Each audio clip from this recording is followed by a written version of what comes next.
कितनी एकादशी है? जम के बोलो। 26। जो भगवान विष्णु के पास जाकर निवेदन करी थी वो निर्जला थी, निर्जला। इसलिए सारी एकादशियों में निर्जला एकादशी की महत्वता शास्त्र प्रमाण करता है महाराज। पर हिंदू धर्म के 3 व्रत ऐसे बता दिए जिन व्रतों का पुण्य समाप्त नहीं हुआ।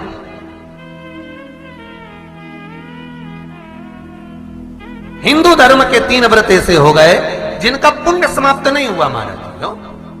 जिनका पुण्य प्रबलता में बढ़ता गया। पहले नंबर पर एकादशी, दूसरे नंबर पर प्रदोष और तीसरे नंबर पर शिवरात्रि। एकादशी आकर खड़ी हो गई। अब निर्जला के दिन शिव महापुराण की कथा कहती है, स्कंद पुराण कहती है कि आप वर्ष भर की एकादशी का क्रम भले ना करें, पर निर्जला एकादशी के दिन जो तुलसी हम ठाकुर जी को समर्पित करते हैं, वो तुलसी, ध्यान देना, वो तुलसी अगर मान लो आपके पास में रखी है, निर्जला एकादशी के दिन भगवान ठाकुर जी को, शालिग्राम जी को, लड्डू गोपाल जी को आपके घर में, आपके मंदिर में जो आपने भगवान को तुलसी समर्पित करी है, वो तुलसी मान लो तुम्हारे पास रखी है और कोई व्यक्ति को बहुत बहुत ज्यादा कष्ट है शरीर में, बहुत बहुत कष्ट है, थोड़ी सी वो तुलसी चढ़ी हुई ठाकुर के चरणारविंद की, आप उस जीव को दो तो सही, आधा घंटा इंतजार करो, स्वास्थ्य में अंतर आना प्रारंभ हो जाता है उस निर्जला का। क्योंकि निर्जला ऐसी एकादशी है जिसने जगत में जाकर, देवताओं के पास जाकर निवेदन करा है जग कल्याण के। जितनी भी माताएं एकादशी का व्रत करती, बहुत ध्यान से सुनना आज की कथा हो, शायद जिंदगी में मिली ना मिली, पर ये कथा का रास्ता तो बहुत ध्यान से सुनना। स्कंद पुराण यहां तक कहती है कि इस कथा के चरित्र को जो श्रवण कर लेता है उसको 26 एकादशी करना भी नहीं पड़ती। इस एकादशी की केवल ये कथा सुनकर ही वो तर जाता है। बहुत ध्यान से सुनना इसको, कथा को। एकादशी के दिन जब आप जल शंकर को चढ़ाने तो रोज ही जाते हैं। जब एकादशी का दिन रहे और शंकर जी के मंदिर में आप जल समर्पित करें तो 3 बार मुख से स्वधा स्वधा स्वधा या स्वधा स्तोत्र का पाठ, जिसमें 12 श्लोक। 2-4 हैं, पैसा तो आ रहा है पर घर में टिक नहीं रहा। डॉक्टर में, पुलिस में, एक्सीडेंट आदि में, कहीं गलत जगह पर, व्यसन में अगर पैसा जा रहा है, जुए में, मांसाहार, मदिरा पान, या कहीं आया पैसा, पैसा आने में कमी नहीं, आ रहा है पर टिक नहीं रहा, रुक नहीं रहा। कोई मांगने आ गया, दे दिया, फिर वहां से अपने पास नहीं आ रहा, अपन कह रहे हैं भैया हमारा पैसा लौटा दो, नहीं आ रहा। तो महाराज शिव महापुराण की कथा कहती है एकादशी के दिन गंगा के जल में मात्र 7 बेलपत्री डालकर जो नंदीश्वर भगवान अर्थात जो शंकर जी के शिवलिंग के सामने नंदी होता है, उस नंदी के चरण पर गंगा का जल चढ़ाकर बेलपत्री शिव पर समर्पित कर देता है, उसके घर में रुपया रुकना चालू हो जाता है। फिर वो गलत जगह पर नहीं जाता, गलत स्थान पर वो धन जाएगा ही नहीं। तूने समझा, मांग तुझे क्या चाहिए। एकादशी ने भगवान विष्णु से कहा, नाथ प्रभु वर दे दो, मृत्यु लोक में जो मनुष्य मेरा व्रत करेगा, चाहे जलचर, थलचर, वायुचर या सांसारिक मनुष्य, मेरा अगर एकादशी का व्रत करेगा, प्रभु उसके यहां धन धान्य वैभव सुख संपदा बढ़ेगी और उस जीवात्मा को नरक नहीं भोगना पड़ेगा, सीधे वैकुंठ का उसको वास मिलेगा। जब जीव आत्मा को लेकर चला जाएगा, यम के दूत जब बंदी बनाकर ले जा रहे होंगे उस जीवात्मा को, जिसके प्राण छूटे होंगे, यम के दूत जब बंदी बनाकर ले जा रहे होंगे, तब मुझे वर दो कि मैं इसका हाथ पकड़कर बेतरनी से पार उतार कर सारे नरकों से निकालती हुई आपके धाम में लेकर आऊं। भगवान ने वर दे दिया, तथास्तु। हे एकादशी सुनो, मृत्यु लोक का मनुष्य अन्न का त्याग कर कर, क्योंकि अन्न में एकादशी के दिन पाप पुरुष रहता है, अन्न का त्याग कर कर एकादशी के दिन जो मनुष्य तुम्हारा व्रत धारण करेगा, उस व्रत को करेगा और उस व्रत को धारण करेगा, उसकी मनोकामना पूर्ण होकर वो मेरे ही धाम को जाएगा। ये तो हुआ एकादशी के जन्म की कथा। एकादशी के दिन गंगा के जल में मात्र 7 बेलपत्री डालकर जो नंदीश्वर भगवान अर्थात जो शंकर जी के शिवलिंग के सामने नंदी होता है, उस नंदी के चरण पर गंगा का जल चढ़ाकर बेलपत्री शिव पर समर्पित कर देता है, उसके घर में रुपया रुकना चालू हो जाता है। फिर वो गलत जगह पर नहीं जाता, गलत स्थान पर वो धन जाएगा ही नहीं। बेटा अगर व्यसन में पड़ा हुआ है, मदिरापान में पड़ा हुआ है, मांसाहार में, जुए आदि में जा रहा है, तुम्हें लग रहा है कि मेरा बेटा गलत मार्ग पर जा रहा है, ये मित्र दोस्ती गलत हो रही है, वो सही जगह पर आ जाए। करना है एकादशी। कई लोग इसको धन के लिए भी करते हैं, संपदा के लिए। संपदा के लिए अर्थात जिसका व्यापार नहीं चलता, जिसके घर में पैसा नहीं आता, या नौकरी नहीं लग रही, या सर्विस नहीं लग रही, आप अप्लाई कर रहे हो, जगह जगह जाकर इंटरव्यू भी दे रहे हो और पैसा नहीं आता, तो उसके लिए भी प्रयास किया जाता है। पर उसके लिए यहाँ पर जो धन के लिए करते हैं, उसके लिए विष्णुपदी के लिए करते हैं। मतलब जैसे गंगा के जल में तुलसी के 11 पत्ते डाले जाते हैं और उसको किसी भी नारायण के मंदिर में, राम कृष्ण शिव शंकर नहीं, राम कृष्ण भगवान विष्णु दत्त आदि जितने नारायण के मंदिर हैं, उस मंदिर में किसी भी पात्र में, एक छोटे से पात्र में उसको भरकर रखी जाते हैं महाराज। उससे भी जॉब सर्विस नौकरी में सफलता प्राप्त हो जाती है। परंतु वो भी एकादशी को ही होता है। कुछ देर तक पात्र को रखा जाता है, फिर वही पात्र का जल किसी भी वृक्ष के नीचे डाल दिया जाता है, उससे भी नौकरी के लिए फायदा मिलता है। गंगा का जल कोई साधारण नहीं। दशमी, एकादशी और द्वादशी, इन 3 तिथियों पर एक रोटी में थोड़ा सा मीठा रखकर सोमक पितृ का नाम लेकर यदि गाय को खिला दिया जाता है, तो अगर कोई पूर्वज प्रेत योनि में भी पड़ा हुआ होता है, भटक रहा होता है, जिसको पिंड नहीं मिला, जो अचानक मर गया होता है, अधोगति में चले गया होता है, उस जीव की मुक्ति दशमी, एकादशी और द्वादशी, ये 3 दिन सोमक पितृ का नाम लेकर रोटी में, पूड़ी में मीठा रखकर अगर गाय को खिला दिया जाता है, ये 3 दिन तक, तो वो पितृ कभी भटकते नहीं है, उनको मुक्ति प्राप्त हो जाती है, मोक्ष में। नहीं, एकादशी है कौन, क्यों इसकी इतनी प्रधानता है, क्यों इसकी पुण्यता है, ऐसा क्या है एकादशी में जो इसकी पुण्यता मानी जाए? कौन है ये जो भगवान नारायण तक एकादशी का व्रत करते हैं? सुभद्रा जी को भगवान जगन्नाथ ने, जगदीश ने एकादशी का व्रत कराया था। बद्री नारायण भगवान को माता लक्ष्मी ने एकादशी का व्रत कराया था। क्यों?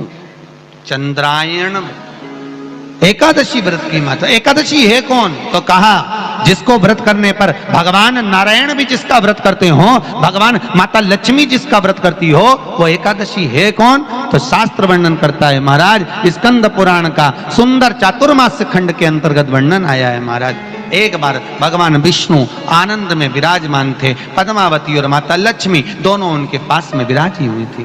भगवान लक्ष्मी और पद्मावती दोनों बैठी, एक सिर के पास, एक चरण के पास। कुछ समय बाद वहीं पर ब्रह्मदेव का आगमन हुआ और ब्रह्मा जी आगमन पाकर भगवान नारायण पद्मावती से लगकर उठे और उठकर लक्ष्मी की ओर झुके।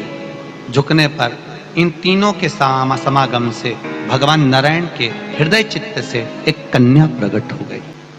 उस कन्या का नाम एका था। क्या नाम था? एका। अब 10 उसके गुण इतने प्रबल थे, वो 10 गुण उसके बड़े प्रबल थे कि वो एका जिसको निहारती थी उसको संपदावान बना देती थी, जिसको देख लेती थी उसके जीवन में वो आनंद की अनुभूतियां करा देती थी। एका जिस मार्ग से जाती थी उस मार्ग के द्वार खोल देती थी। एका का पुण्य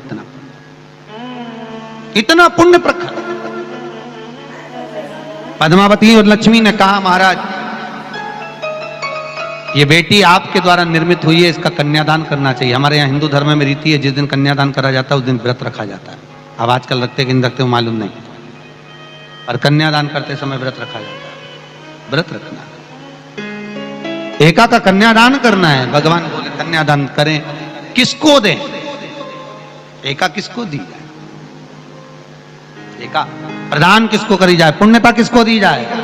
भगवान नारायण ने उसी समय लक्ष्मी और पद्मा से पूछा, तुम एकादशी के दिन जब आप जल शंकर को चढ़ाने तो रोज ही जाते, जब एकादशी का दिन रहे और शंकर जी के मंदिर में आप जल समर्पित करें तो 3 बार मुख से स्वधा स्वधा स्वधा या स्वधा स्तोत्र का पाठ, जिसमें 12 श्लोक। 2-4 हैं, पैसा तो आ रहा है पर घर में टिक नहीं रहा। डॉक्टर में, पुलिस में, एक्सीडेंट आदि में, कहीं गलत जगह पर, व्यसन में अगर पैसा जा रहा है, जुए में, मांसाहार, मदिरा पान, या कहीं आया पैसा, पैसा आने में कमी नहीं, आ रहा है पर टिक नहीं रहा, रुक नहीं रहा। कोई मांगने आ गया, दे दिया, फिर वहां से अपने पास नहीं आ रहा, अपन कह रहे हैं भैया हमारा पैसा लौटा दो, नहीं आ रहा। तो महाराज शिव महापुराण की कथा कहती है, एकादशी के दिन गंगा के जल में मात्र 7 बेलपत्री डालकर जो नंदीश्वर भगवान अर्थात जो शंकर जी के शिवलिंग के सामने नंदी होता है, उस नंदी के चरण पर गंगा का जल चढ़ाकर बेलपत्री शिव पर समर्पित कर देता है, उसके घर में रुपया रुकना चालू हो जाता है। फिर वो गलत जगह पर नहीं जाता, गलत स्थान पर वो धन जाएगा ही नहीं। तूने समझा, मांग तुझे क्या चाहिए। एकादशी ने भगवान विष्णु से कहा, नाथ प्रभु वर दे दो, मृत्यु लोक में जो मनुष्य मेरा व्रत करेगा, चाहे जलचर, थलचर, वायुचर या सांसारिक मनुष्य, मेरा अगर एकादशी का व्रत करेगा, प्रभु उसके यहां धन धान्य वैभव सुख संपदा बढ़ेगी और उस जीवात्मा को नरक नहीं भोगना पड़ेगा, सीधे वैकुंठ का उसको वास मिलेगा। जब जीव आत्मा को लेकर चला जाएगा, यम के दूत जब बंदी बनाकर ले जा रहे होंगे उस जीवात्मा को, जिसके प्राण छूटे होंगे, यम के दूत जब बंदी बनाकर ले जा रहे होंगे, तब मुझे वर दो कि मैं इसका हाथ पकड़कर बेतन्नी से पार उतार कर सारे नरकों से निकालती हुई आपके धाम में लेकर आऊं। भगवान ने वर दे दिया, तथास्तु। हे एकादशी सुनो, मृत्यु लोक का मनुष्य अन्न का त्याग कर कर, क्योंकि अन्न में एकादशी के दिन पाप पुरुष रहता, अन्न का त्याग कर कर एकादशी के दिन जो मनुष्य तुम्हारा व्रत धारण करेगा, उस व्रत को करेगा और उस व्रत को धारण करेगा, उसकी मनोकामना पूर्ण होकर वो मेरे ही धाम को जाएगा। ये तो हुआ एकादशी के जन्म की कथा। एकादशी के दिन गंगा के जल में मात्र 7 बेलपत्री डालकर जो नंदीश्वर भगवान अर्थात जो शंकर जी के शिवलिंग के सामने नंदी होता है, उस नंदी के चरण पर गंगा का जल चढ़ाकर बेलपत्री शिव पर समर्पित कर देता है, उसके घर में रुपया रुकना चालू हो जाता है। फिर वो गलत जगह पर नहीं जाता, गलत स्थान पर वो धन जाएगा ही नहीं। बेटा अगर व्यसन में पड़ा हुआ है, मदिरा पान में पड़ा हुआ है, मांसाहार में, जुए आदि में जा रहा है, तुम्हें लग रहा है कि मेरा बेटा गलत मार्ग पर जा रहा है, ये मित्र दोस्ती गलत हो रही है, वो सही जगह पर आ जाए। करना है एकादशी। कई लोग इसको धन के लिए भी करते हैं, संपदा के लिए। संपदा के लिए अर्थात जिसका व्यापार नहीं चलता, जिसके घर में पैसा नहीं आता, या नौकरी नहीं लग रही, या सर्विस नहीं लग रही, आप अप्लाई कर रहे हो, जगह जगह जाकर इंटरव्यू भी दे रहे हो और पैसा नहीं आता, तो उसके लिए भी प्रयास किया जाता है। पर उसके लिए यहाँ पर जो धन के लिए करते हैं, उसके लिए विष्णुपदी के लिए करते हैं। मतलब जैसे गंगा के जल में तुलसी के 11 पत्ते डाले जाते हैं और उसको किसी भी नारायण के मंदिर में, राम कृष्ण शिव शंकर नहीं, राम कृष्ण भगवान विष्णु दत्त आदि जितने नारायण के मंदिर हैं, उस मंदिर में किसी भी पात्र में, एक छोटे से पात्र में उसको भरकर रखी आते हैं महाराज। उससे भी जॉब सर्विस नौकरी में सफलता प्राप्त हो जाती है, परंतु वो भी एकादशी को ही होता है। कुछ देर तक पात्र को रखा जाता है, फिर वही पात्र का जल किसी भी वृक्ष के नीचे डाल दिया जाता है, उससे भी नौकरी के लिए फायदा मिलता है। गंगा का जल कोई साधारण नहीं।